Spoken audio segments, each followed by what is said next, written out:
nilikuwa nakula. Je, Tundu Lissu ni nani haswa? Kwa wengi ni alama ya mapambano ya haki, demokrasia na uwajibikaji. Lakini kwa wengine ni mpinzani mkorofi anayependa kugombanisha fikra na utawala. Ili kumwelewa kwa undani Lissu, haya hapa ni mambo 7 muhimu yanayomtambulisha. 1. Msomi aliyelelewa kwenye taaluma na tafakuri ya sheria na ana shahada ya uzamili ya sheria kutoka chuo kikuu cha Warwick, Uingereza. 2. Ni mwanaharakati wa haki za binadamu kabla hata ya siasa. Tangu miaka 1990 alikuwa mstari wa mbele kutetea wananchi waliokuwa wakinyanyaswa na mfumo wa sheria usiokuwa na haki.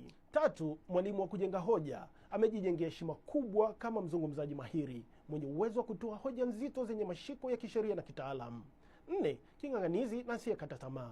Mojawapo ya sifa kuu inayomtambulisha Tundu Lissu ni kuwa mtu mwenye matumaini na asiyekata tamaa. 5. Jasiri na mkosoaji asiyetishwa. Haijawahi kuwa rahisi kumtisha Lissu, ana historia ya kusema kile anachokiamini.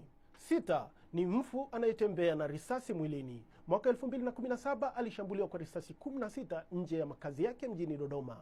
7. Ni mtu mwenye kesi lukuki. Lissu ni miongoni mwa wanasiasa wa upinzani nchini Tanzania waliwahi kuwa na kesi nyingi mahakamani na kwa sasa anakabiliwa na shtaka la uhaini.